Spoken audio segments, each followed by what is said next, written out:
Bonjour à tous, aujourd'hui on débriefe la troisième étape du Tour du Pays Basque. On va revenir un petit peu sur tout ce qui s'est passé aujourd'hui, notamment les chutes, deux grosses chutes qui se sont déroulées et qui auront peut-être des conséquences pour la suite de la course. N'hésitez pas à vous abonner à la chaîne, à réagir dans les commentaires, à mettre un pouce bleu, à partager la vidéo sur les réseaux sociaux, notamment auprès de vos proches si vous pensez que ça peut les intéresser. Du côté des shorts TikTok, sur les shorts, vous avez notamment le Tour du Pays Basque, vous avez le Région Pays de la Loire Tour.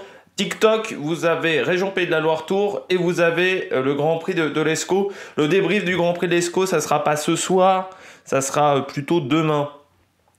Voilà, pour des questions de vie, en fait. Voilà, simplement pour des questions que là, ce soir, je suis sûr de pouvoir mettre les deux vidéos à des heures convenables pour vous, ce qui n'est pas le cas pour la troisième, et ça me demanderait aussi de finir assez tard. Donc voilà, je préfère faire la vidéo demain.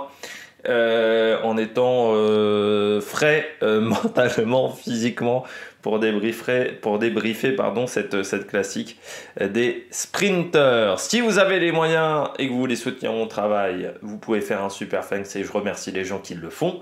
Et puis, vous pouvez également rajouter la petite cloche, comme ça vous êtes au courant des dernières vidéos qui sortent sur la chaîne. Et comme je le dis toujours, si vous voulez soutenir la chaîne, plus vous cliquez rapidement sur une notification de vidéo, et bien plus elle est mise en avant par YouTube. Bon, on commence tout de suite avec ce tour du Pays Basque. C'était une journée qui n'était pas évidente au niveau du parcours. On a eu pire que ça. Il y avait cette fameuse bosse à une trentaine de kilomètres de l'arrivée. On se disait, tiens, il peut peut-être se passer des choses. La journée était assez tranquille jusque-là. C'est vrai que je regardais en parallèle avec le Région Pays de la Loire Tour et puis avec le Grand Prix de l'Escaut, parce que les deux courses sont arrivées quasiment en même temps, il y avait 3 km d'écart. Et la course était plutôt calme, et puis à 40 km de l'arrivée, un peu moins de 40 km de l'arrivée, il y a eu la grosse chute de Primož Roglič. Grosse chute parce qu'il y a des images amateurs qu'on fuité sur Twitter, et il tape vraiment fort. C'est-à-dire, il perd vraiment l'avant. Il est un peu à l'extérieur, donc je pense qu'il a dû glisser peut-être sur des graviers, parce qu'il est un peu à l'extérieur dans le virage. Il était bien positionné, il était dans les 10-15 premières positions du peloton, et il tombe, mais alors la tête tombe assez fort sur le sol, donc il faudra voir si ça repart demain. Après, on a eu là, 10-15 km où il n'y avait pas vraiment de course. Je dirais pas que ça roulait à 2 à l'heure, mais on sentait bien qu'on attendait le retour de Primož Roglič, parce qu'il y a toujours une règle, on va dire un petit peu tacite dans le peloton, ce qui fait qu'on n'attaque pas normalement le maillot jaune quand il est tombé ou quand il fait un besoin naturel. Donc ça fait partie des règles du peloton. Donc là on a attendu, alors je dirais qu'on a attendu sur un rythme quand même qui était un petit peu élevé, mais on a attendu. Il n'y a pas eu de grosses attaques, ce qui fait qu'on a un peu escamoté la bosse, il faut bien le dire. Et ce qui fait qu'on a eu un gros moment, on va dire, de temporisation dans la course, où ça roulait pas extrêmement fort. Et ce qui fait qu'on a eu un final où c'était très nerveux, parce que je pense que beaucoup de coureurs étaient encore très frais à ce moment-là de la course. Et on a eu une deuxième chute, une grosse chute, 1 km 500 de l'arrivée. Vous avez notamment Juan Ayuso d'impliqué, Skelmose également, et dedans Jordan Gegard du côté de la Total Energy, ou Carlos Rodriguez du côté de la Ineos. Et puis ce qui fait que le sprint était assez désorganisé. Alors dans un premier temps, on a eu Decathlon AG2R qui emmenait le peloton, mais aux 400 mètres, ils se sont fait avoir par le virage. Et ce qui fait que, après derrière, c'est un sprint qui est hyper désorganisé, désordonné. Et à la fin, c'est Quinton Hermans, un revenant, qui s'impose devant Zambanini du côté de la Bahreïn. Mais c'était vraiment très très désorganisé dans le final. On regarde tout de suite les coureurs au top. Attaque de Marlou! Du côté des coureurs top, je commence avec le vainqueur du jour, avec Quinton Hermans. Ça faisait quand même depuis quelques temps que Quinton Hermans avait un petit peu disparu. Depuis quasiment son année 2022 où il fait notamment 3e de Liège-Bastogne-Liège. Depuis, en fait, on l'avait quasiment pas vu. Quinton Hermans, c'est vrai que c'était un coureur qui était vraiment quand on regarde les résultats, vraiment aux abonnés absents. C'est vrai que son arrivée chez Alpecin de Coninck, c'était pas très bien passé en termes de résultats après une grande année 2022. Pourtant, en 2023, début d'année 2023, j'avais des ambitions pour lui, parce que c'est vrai que j'avais dit, en sachant qu'il n'y avait plus de J-Vine, ça pouvait être un véritable leader, puis qu'il avait fait vraiment une belle année 2022. En 2023, il n'a pas réussi à confirmer. Et puis le début de saison 2024 n'était pas exceptionnel non plus, hein, jusqu'à maintenant. 10e hier à Cambo, ce qui était déjà son meilleur résultat de la saison. Bien victoire aujourd'hui à Altazou. Ça le relance forcément, parce qu'après une période comme ça, aussi compliquée, c'était difficile. L'année dernière, en point UCI, il était à 292, ce qui n'était pas formidable, en sachant qu'il fait 3e de la Anvert Porte Epic, ce qui lui rapporte beaucoup de points. Et 8e du Tour d'Allemagne, 13e du Grand Prix de Québec, ce qui lui rapporte aussi un petit peu de points UCI, mais c'était donc très faible en termes de résultats. Et là, les résultats ont été bien meilleurs. Il a refait un peu moins de cyclocross par rapport à 2022-2023, où il avait fait pas mal de cyclocross. Là, il a été moins présent du côté du cyclocross, ce qui lui apporte peut-être peu de fraîcheur physique, plus de fraîcheur physique que l'année dernière. Et là, vraiment, c'est un bon résultat qui va le mettre en confiance avant l'Amstel, avant les classiques ardennaises, où on pourrait avoir des gros matchs sur les classiques ardennaises. Sur l'Amstel, Flèche Wallonne, ça pourrait être un gros combat. Et là, il y a eu du gros combat dans le sprint. Encore une fois, je disais, c'était assez désorganisé. Et face à Zambanini, il ne s'est pas laissé impressionner du tout. Il a sorti le coude. Zambanini, il a pas réussi à le bousculer du tout, Zambanini, par rapport à Quinton Hermans. Et puis ensuite, il a profité du fait qu'Aramburu avait lancé beaucoup trop tôt.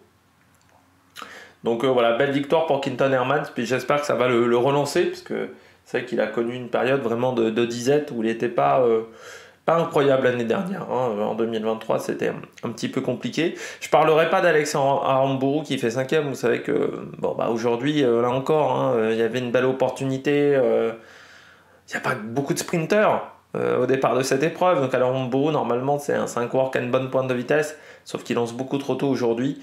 Pour moi, c'est une erreur, parce que sans lancer aussitôt, il pouvait peut-être faire un meilleur résultat que ça. Deuxième coureur top de cette journée, j'ai mis Davide De Preto, le coureur italien de la Jayco Alula. Belle 4e place pour Davide De Preto, juste derrière Alex Aramburu, qui fait 3e. J'ai dit 5e, il fait 3e. Alex Aramburu. Du côté de Davide De Preto, c'est un bon résultat. C'est un jeune coureur, Davide De Preto, qui vient de Zalf Euromobile. Quelques bons petits coureurs qui sont passés dans cette formation-là continentale, qui a rejoint la Jayco Alula. Des bons résultats, parce que 4e sur la semaine internationale, Coppi et Bartali. 28e de Milan-San Remo, ce qui était pas mal. 2 top 10 sur le Tour de la Communauté de Valence. 10e de la Muscat Classique. 3e d'une étape du Tour d'Oman. 19e du Trophée des Guelia. Comme quoi le coin autour de San Remo, ça lui a bien plu. Et puis là, donc une belle 4e place sur ce Tour du Pays Basque. 14e également du Grand Prix Miguel Indurain. Pour une première saison chez les professionnels, c'est tout à fait intéressant. Et ça montre que c'est un coureur qui a une bonne pointe de vitesse. Moi, je le voyais plus comme un grimpeur, Davide De Preto. Il montre qu'il a aussi des belles qualités de puncher, parce que Quinton Hermans, il a du punch, le coureur belge. Donc c'est bien, c'est une belle 4e place du côté du coureur italien. Et puis c'est prometteur pour les années futures. Pour tout vous dire, moi je pensais que c'était Mauro Schmidt. Dans un premier temps, dans le sprint, quand j'ai vu un Jayco Alula, je me suis dit, Mauro Schmidt a réussi à être performant. Non, c'est Davide De Preto, à 21 ans, c'est pas mal comme résultat. On continuera de voir ce qu'il est en capacité de faire, le coureur italien. Je ne sais pas quel sera son programme dans les courses à venir, mais dans une équipe Jayco Alula qui, en ce moment, n'est pas excellente en termes de résultats. C'est-à-dire qu'à part Michael Matthews, dire que c'est un peu l'un des rares qui arrive à obtenir des résultats, que ce soit Caleb Ewan, Simon Yates ou Eddie Dunbar ou Mauro Schmidt, c'est un petit peu compliqué. Donc ça fait du bien. Ça va peut-être relancer un petit peu une dynamique autour de cette formation qui en aurait bien besoin, parce qu'en ce moment c'est un petit peu compliqué pour l'équipe australienne. Et puis je termine avec Remco Evenepoel. C'est plutôt une bonne journée si on compare à ses adversaires. Il tombe pas, contrairement à Ayuso, contrairement à Roglic. Donc ça c'est déjà une performance bonne, c'est-à-dire de ne pas tomber aujourd'hui, c'était plutôt pas mal du côté de Remco Evenepoel. Et puis il prend des secondes de bonif au sprint intermédiaire. Donc ça c'est aussi intéressant, c'est-à-dire qu'il refait un petit peu de son retard sur Roglic, il revient à 7 secondes, en sachant que Roglic, on ne sait pas trop ce que ça va donner là au niveau de la condition physique, parce que il est quand même tombé très fortement. C'est peut-être le nouveau leader de la course, Remco Evenepoel. Et puis encore une fois, une journée sans problème. Un gros sprint intermédiaire et puis pas de problème autre sur cette journée. Donc ça, c'est tout à fait intéressant. Surtout si on compare encore une fois à Ayuso, on compare aux adversaires directs, à part Vingegaard, qui a une journée également très tranquille. Sinon, le reste, ça a été plutôt mouvementé. Donc c'est plutôt une bonne nouvelle pour Remco Evenepoel. Donc c'est pour ça que je voulais le mettre en coureur top. On regarde tout de suite les bonnets d'âne. Du côté des flops de cette journée, je vais commencer par Ethan Ether. Alors déjà, je devais le mettre hier en flop et puis j'ai oublié. Tout simplement quand j'ai écrit la vidéo. Puis de toute manière, j'aurais pas eu beaucoup de place parce que j'avais déjà 4 coureurs en flop, mais j'avais déjà prévu de le mettre en flop hier. Je parlais de Aramburu, mais au moins Aramburu il fait quand même 3 aujourd'hui. Ethan Ether il fait 6. C'est-à-dire que d'habitude c'est quand même un coureur qui en plus là aujourd'hui il y avait quand même de la pente dans le final, donc c'est normalement vraiment le type de sprint qu'il apprécie. Ethan Ether, et là aujourd'hui ça marche pas, et j'ai envie de dire que depuis le début de saison c'est pas exceptionnel ce que nous propose Ethan Ether. Meilleur résultat, c'est cette 6ème place pour le moment, que ce soit Catalogne, Grand Camino pour le moment, ce tour du Pays Basque, c'est pas foufou en termes de résultats pour un coureur qui est prévu sur le Giro. De base, c'est quand même un sprinter puncher, Ethan Ether. Voilà, c'est un coureur c'est plus même puncher sprinter, on devrait plutôt le dire dans ce sens-là. C'est un coureur qui passe très très bien les bosses et qui a une très bonne pointe de vitesse. Tu t'aperçois quand même que là en 2024, la pointe de vitesse elle n'est pas là, ou il arrive jamais à être bien positionné dans les sprints. C'est vrai que Ethan Ether c'est quand même un coureur qui est particulier. Parce que, même lors du Tour de Romandie, qui est presque sa course de référence, le Tour de Romandie, c'est quand même un coureur qui souvent, à des moments, est mal placé. Alors je ne sais pas si c'est parce qu'il ne sait pas frotter, aussi parce qu'il y a des petits sauts de concentration, ou parce que ça l'emmerde d'être à l'avant du peloton, parce que j'ai l'impression qu'il sait frotter, Ethan Ether, mais c'est un autre problème qui fait qu'il est souvent à l'arrière, souvent mal placé dans le final des courses. Et ça, c'est un petit peu dommageable du côté du coureur britannique parce que ça lui a coûté des victoires. Et pourtant, il en a quand même 18 dans son palmarès. Mais depuis le début de saison, les résultats sont pas forts. Et j'ai envie de vous dire, en fait, déjà en 2023, il y avait une baisse de résultats. C'est vrai que si on regarde les points Pro Cycling Stats, en 2022, il est à 1035. 2022-2021, il est quasiment au même score. Il est à 1035 et 1029 l'année d'avant. Donc c'est quasiment pareil. En 2023, il est à 475. C'est-à-dire qu'il a la moitié de points. Et ça le place en dehors du top 100 mondial. Et là, en 2024, il est à 579e pour le moment. Mais c'est vrai qu'en 2023, il y a une victoire sur le Tour de Romandie. Une 3e place au général du Great Tour of Guangxi. 3e également de la Crow Race, en termes de résultats. Pas de grand tour, aussi, parmi les particularités de sa saison. Et ça manque un petit peu de victoire. Il y a une victoire sur la première étape du Tour du Pays Basque, une victoire sur le Tour de Romandie, et puis c'est tout en termes de résultats. Il a assez peu couru au final. C'est un coureur qui est en fin de contrat avec Ineos. Donc est-ce que c'est un coureur qui est sur le départ? Peut-être, Ethan Ether. Mais là, les résultats sont pas foufou pour Ethan Ether. Donc ça serait bien de rectifier le tir. Là, il Il est à l'extérieur, il est plutôt en deuxième rideau sur le début du sprint. Donc je pense qu'il n'est pas super bien placé, mais en même temps, il n'avait pas vraiment d'équipier à son service non plus. C'est peut-être aussi là le problème chez Ineos avec Ethan Ether, mais je m'attendais un petit peu mieux de la part d'Ethan Ether. Encore une fois, il y a peu d'adversité, il y a peu de véritables sprinters. Je pense qu'Ethan Ether est totalement en capacité d'aller se battre avec un Alex Aramburu. Le fait qu'il soit 3 places derrière Alex Aramburu, alors qu'Alex Aramburu ne fait pas un sprint parfait avec des erreurs, c'est quand même un petit peu problématique. Deuxième coureur flop du jour, on va parler des chutes, bien entendu, c'est Roglic. Grosse chute de Roglic, grosse chute. De toute manière, quand on le voit, même sans avoir vu les images de la chute, on voyait qu'il était vraiment sonné. Hein. C'est-à-dire qu'il a été vraiment souffle coupé, sonné.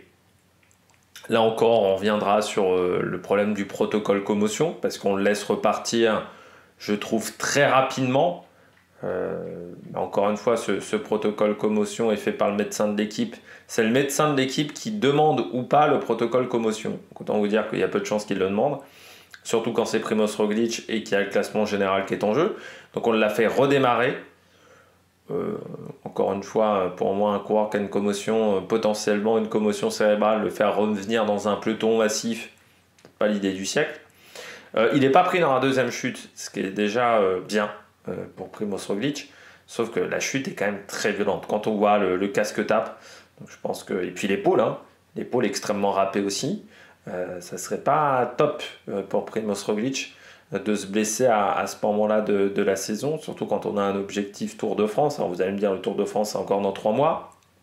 Oui, mais ça se rapproche, donc ça veut dire la période du Tour de France. Donc il faut faire attention avec ce type de grosses chutes, parce que ça peut avoir vraiment des très très grosses conséquences.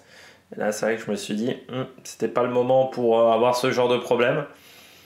Surtout avant aussi les classiques ardennaises du côté de Roglic, donc ouais, un peu inquiet parce que là je trouve que la chute était vraiment violente, et puis vraiment le protocole commotion, il va falloir aussi à un moment réfléchir là-dessus, parce que pour le moment on laisse repartir trop rapidement des coureurs qui subissent des gros chocs.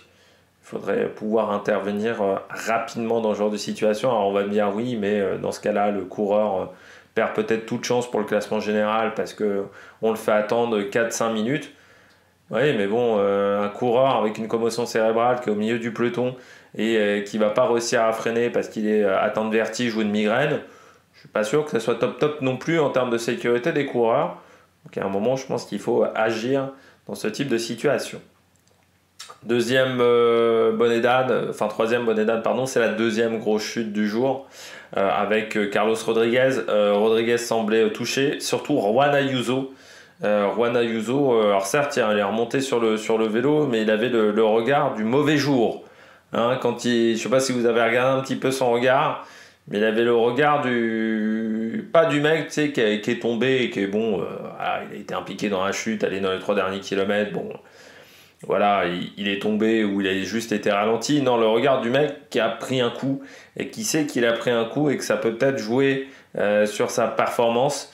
Sur le reste de la semaine, voilà, il est tombé et je pense qu'il a subi un coup.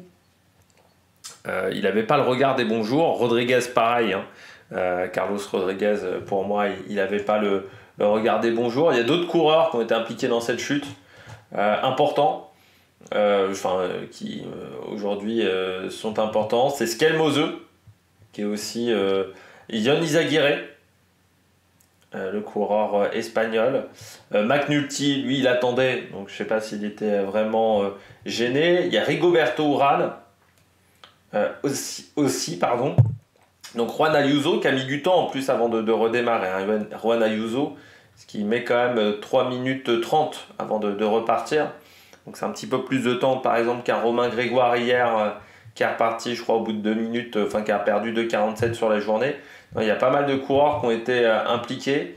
On va juste vérifier au niveau du classement. Parce que c'est un petit peu le bordel au niveau du classement. Mais voilà, il y a pas mal de coureurs qui se sont retrouvés dans cette situation-là. Steph Kras aussi, qui est au niveau de la chute. Je parlais aussi de Jordan Jegat. Alors oui, Jordan Jegat, voilà, qui est bien tombé. Fabien Doubet aussi, qui est dans le groupe Juan Ayuso. J'ai aussi Stefano Oldani, hein, du côté de la Cofidis, qui lui a mis beaucoup de temps avant de repartir, parce qu'il est dernier de l'étape. Donc c'est pas une bonne nouvelle, hein, toutes ces chutes qui se sont produites aujourd'hui, et ça va avoir des conséquences forcément sur certains coureurs. Et je pense qu'Ayuso, là, si dans 2 jours il perd du temps, Ayuso, je serais pas vraiment surpris. Parce que je pense que ça a tapé fort aussi pour le coureur espagnol. Et encore une fois, chute en début avril, c'est vraiment pas la bonne période, surtout Ayuso, parce que encore une fois, les classiques ardennaises, il peut vraiment avoir des objectifs sur ces courses-là. Et avoir une chute à cette période de l'année, ça serait pas l'idée du siècle. Et puis je termine avec David Gaudu, hein, qui est pas reparti ce matin, David Gaudu. Alors il est tombé hier, on n'en avait pas parlé parce que moi j'avais pas l'information qu'il était tombé. Il est tombé dans les 2 derniers kilomètres, David Gaudu.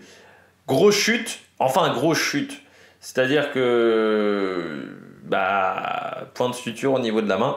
Donc incapacité de tenir le guidon aujourd'hui. Il voulait repartir, c'est ce que nous dit l'équipe. Encore une fois, ça reste la communication de l'équipe, mais Groupama nous disait qu'il voulait repartir hier soir, et puis ce matin, ils ont vu que c'était vraiment pas possible avec les points de suture. Je me dis que point de suture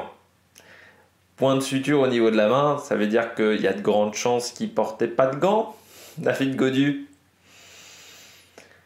C'est un peu stupide d'être obligé d'abandonner une course parce que t'as la main râpée, quoi. Et j'espère que ça va pas s'infecter non plus du côté de David Gaudu. Alors, avec des gants, ça n'aurait peut-être pas non plus évité peut-être les points de suture, mais je pense qu'à 10 points de suture, c'est que ça a dû quand même taper assez fort. Et je pense qu'il n'y avait pas de gants du côté de David Gaudu. Mais le début de saison un peu catastrophique, hein, de Gaudu, hein. C'est-à-dire qu'il y a eu 3 chutes.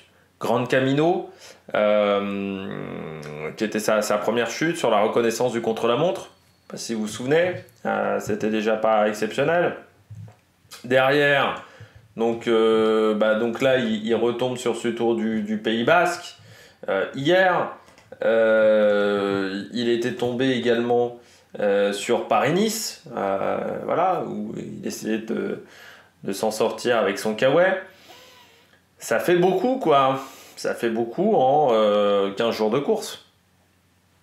Ça fait beaucoup. Et puis en termes de résultats, pour le moment, son meilleur résultat, c'est une 4e place sur la route à Delhi de Vitré. Donc c'est pas suffisant. En plus, c'est une blessure qui arrive là encore à 15 jours de la Flèche Wallonne. C'est pas l'idéal à 15 jours de la Flèche Wallonne. David Gaudu, il a déjà fait des top 10 sur la Flèche Wallonne. Donc c'est une course où il peut, avec son petit gabarit, s'en sortir. Ouais, ça commence à être compliqué, David Gaudu, parce que Martinez pousse, par exemple, parce que Romain Grégoire, on va voir sur ce tour du Pays Basque, mais pour le moment, il est tombé hier, mais aujourd'hui, ça s'est plutôt bien passé d'être dans le top 10. Donc il y a les jeunes qui poussent. Et lui, David Gaudu, je rappelle qu'il a quand même 27 ans. Donc il est plus si jeune que ça, surtout si tu compares Delenny Martinez et autres. Et surtout, les erreurs de jeunesse, on ne peut plus lui pardonner maintenant. Autant on pouvait lui pardonner il y a 2 ans, 3 ans. Autant aujourd'hui, maintenant, on attend des résultats. C'est vrai que si on compare son palmarès à celui d'un Romain Bardet, à celui d'un Warren Barguil, à celui d'un Thibaut Pinot au même âge, l'écart commence à se voir en termes de palmarès. Donc c'est vraiment pas l'idéal. Mais là, je trouve qu'aujourd'hui, si c'est vraiment à cause des gants qui se retrouvent à avoir 10 points de suture, je le dis tout le temps, pour moi les gants ça devrait être obligatoire, mais bon. Parce que pour moi ça donne une mauvaise image. Ça donne en fait une image aux jeunes coureurs, amateurs, aux jeunes qui ont 10-12 ans, de se dire « Oh je veux faire comme David Gaudu, je veux faire, je sais pas moi, comme Luc Plapp par exemple dont on parlait, je veux courir sans gants. » C'est hyper mauvais pour les jeunes. Voilà, et quand vous vous retrouvez dans ce genre de situation, avoir la main complètement râpée parce que vous n'avez pas mis de gants, bah, peut-être qu'après vous mettez des gants. Hein. Et moi, pour moi, on a imposé notamment, on a interdit la position Christopher Froome pour des questions de sécurité, on a obligé le casque pour des questions de sécurité, parce que c'était dangereux pour l'intégrité physique des coureurs. J'ai du mal à comprendre pourquoi les gants ne sont pas obligatoires également pour l'intégrité physique des coureurs. Et puis l'avantage des gants en plus, c'est que ça permet de mettre des sponsors dessus. C'est pas mal au niveau économique. Mais moi je comprends pas. Alors moi déjà j'ai beaucoup de mal à comprendre les gens qui font des trucs sans gants parce que bon, je vous avais raconté, hein, mais moi j'ai la peau des mains qui est très fine. C'est-à-dire que j'arrive à me... Bah, pour tout vous dire, là j'ai des bouts de peau qui sont partis hier parce que j'ai cassé des œufs. C'est extraordinaire, hein. J'ai cassé des œufs parce que j'ai fait des gâteaux hier, et bim, bah voilà, j'ai des bouts de peau en moins. Moi, je suis obligé de faire plein de trucs avec des gants, notamment du vélo, et moi je fais du vélo avec les gants, mais le gant de VTT, parce que gants, même la mitaine, moi je peux pas, parce que ça peut me brûler le bout des doigts. Mais je fais plein de trucs avec des gants, hein. Je fais le bricolage, je le fais quasiment tout le temps avec des gants, et des fois je mets même des protections au niveau des doigts, j'ai des bandes. Vous savez, comme les bandes des tennisman, j'ai ça pour me protéger les doigts, parce que sinon je me pète les doigts très régulièrement. Donc moi déjà de base, je ne comprends pas, parce que moi, tu me mets 10 minutes avec les mains nues sur un vélo, j'ai des cloques. Voilà. Mais pour des questions de sécurité, moi, je pense que oui, je ne comprends pas cette idée de ne pas mettre de gants. Parce que je trouve que c'est hyper dangereux. Alors c'est pour des questions de sensation, mais... En fait, si vous avez des gants de qualité, vous avez les mêmes sensations. Par contre, il faut des gants de qualité, hein, mais avec des gants de qualité, vous n'avez aucun problème. Vous avez les mêmes sensations, voilà. Et puis après, c'est une question d'habitude aussi, hein. Quand vous portez régulièrement des gants, vous n'avez plus aucun souci. Moi, par exemple, avec des gants d'hiver, j'arrive à déverrouiller un téléphone sans aucun problème, hein, mais c'est parce que j'ai l'habitude de porter régulièrement des gants. C'est-à-dire que je porte très très souvent des gants. Mais là, du côté de Gaudu, oui, si c'est pour une question de gants qui s'est râpé les mains et qu'il a 10 points de suture et qui va peut-être pas pouvoir faire la flèche wallonne, ouais, je trouve ça un peu con, quoi, hein, au final. Et début de saison assez catastrophique. Et c'est vrai que on parlait d'équipes qui ont un début de saison qui est pas fantastique. La Groupama, il y a du bon et du moins bon. En termes de résultats, il y a du bon avec du Nini Martinez, du Romain Grégoire, du Laurens Pitti. Il y a du moins bon avec, je dirais, avec David Gaudu, par exemple, avec certains coureurs qui ont un petit peu du mal en ce début de saison. Donc ce qui fait que c'est une équipe qui est un peu mitigée. Voilà. Les résultats sont moins bons que l'année dernière, je pense, en termes de points UCI pour cette formation. Bon, bah, je crois qu'on a fait le tour de cette journée. N'hésitez pas à vous abonner à la chaîne, à réagir dans les commentaires, à mettre un pouce bleu. Et puis nous, on se retrouve pour de nouvelles aventures sur la Mike Production. Ciao, ciao!